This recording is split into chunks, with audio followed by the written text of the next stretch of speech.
Hello guys, welcome back to another video. Today we are going to take a look at Unihertz Luna. As you can see, I've already unboxed the phone. I've done a few videos about it. You can check them in my channel. Let's take a quick look inside of the box. We have the usual paperwork, SIM ejection tool, the usual paperwork, and a film screen protector. We get a charger, which is Type A and the European version. We have the cable here, which is Type C on one side and Type A on the other. The phone comes with a clear gel skin case. And now let's take a look at the phone. As we can see, we have a transparent back with triple cameras on the back, with the main sensor being 108 megapixels. We have a 2 megapixel macro sensor and a 20 megapixel night vision camera. The selfie camera is 16 megapixels. Infrared camera will come in handy if we are in a pitch black situation. In normal mode, we can zoom up to 10 times and the video quality goes up to 2K, but it's limited to 30 FPS. This phone has a 1080p 6.81 inch display. It's very good to watch movies, play video games, etc. It has a battery of 5000 milliamperes. And it comes with 8 GB of RAM and 256 GB of storage. This phone has a headphone jack, as you can see here. It has an IR blaster. This is another cool feature that this phone has. If you don't know what the IR blaster is, it's basically a remote on your phone. We can add the remote here and control stuff on our household. These are the lights here on the back. Let's turn them off and go to settings real quick. LED lights. We can control the LED lights level here. Also, these LEDs are synced with the music if we turn this option on. And we have patterns. From pattern number 1, we can choose up to pattern number 6 for these lights here on the back. Or we can just go random and the lights will switch randomly.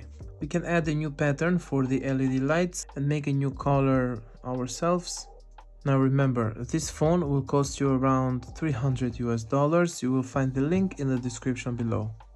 Now let me open Asphalt 9. This is a heavy game. I will test the Helio G99 processor that this phone has and see how the game will react on this phone. We will have any lag, any hiccups, we will see. Worth mentioning that we only have one bottom firing speaker.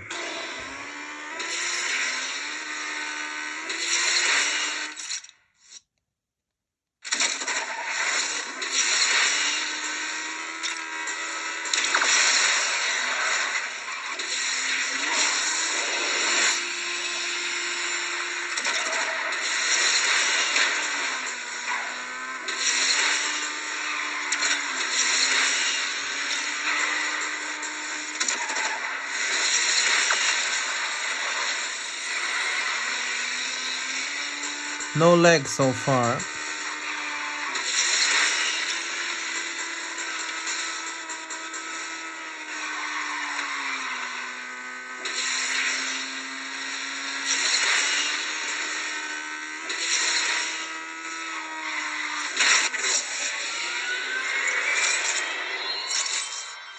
As you guys saw, no lag while playing Asphalt 9. Now let me open Pubg. I just want to see how FPS this phone can handle in Pubg. For the moment, I just want to go on graphics, go on smooth, and see the FPSs. Yeah, we can go smooth up to ultra on FPS on Pubg. Not the best, but it's usable and we can play the game. Now let me open Subway Surfers, because usually if a phone is bad, Subway Surfers will lag at the beginning of the game.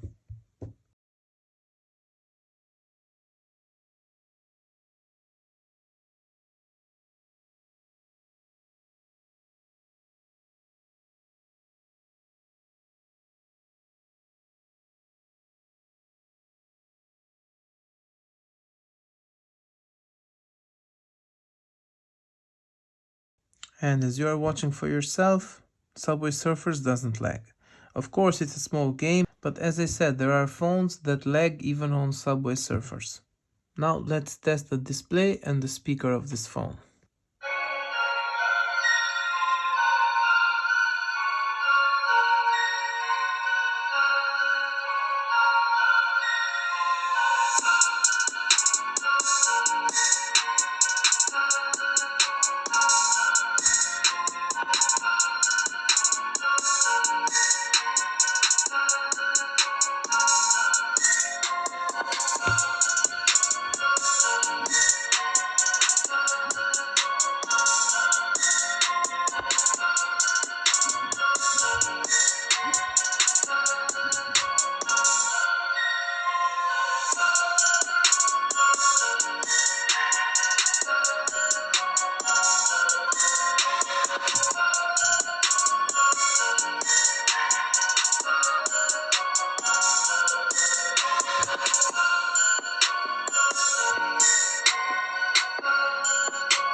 The viewing angles are good, but keep in mind that this is an LCD display, and if we turn the phone sideways, you won't be able to watch the video properly. You need to keep the phone pointing at your face.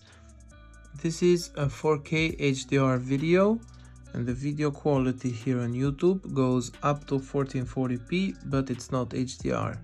Purpose of me opening this video was just to test the maximum video quality on YouTube. There are 3 ways to open up this phone. You can swipe up, put in a pattern or a pin. We can swipe up, we can face unlock the phone, or we can use the fingerprint sensor here, which also serves as a power button. I must say that the fingerprint sensor is fast though. And now for the final thoughts. I rate this phone 7 out of 10. It's a 7 because of the camera, the updates and the display.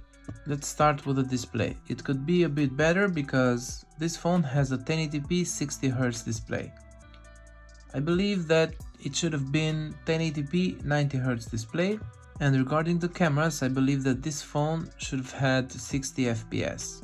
60 frames per second, I mean, at least for me, it's a must on a $300 phone. But instead of 1080p 60 frames per second, they went with 2K 30 frames per second, and they gave some type of electronic stabilization. And third, the updates. Not for the fact that this phone is outdated, but it will receive updates later than usual, comparing it to a Samsung or a Google Pixel phone. So what do you guys think? Is this phone worth it? Let me know in the comment below.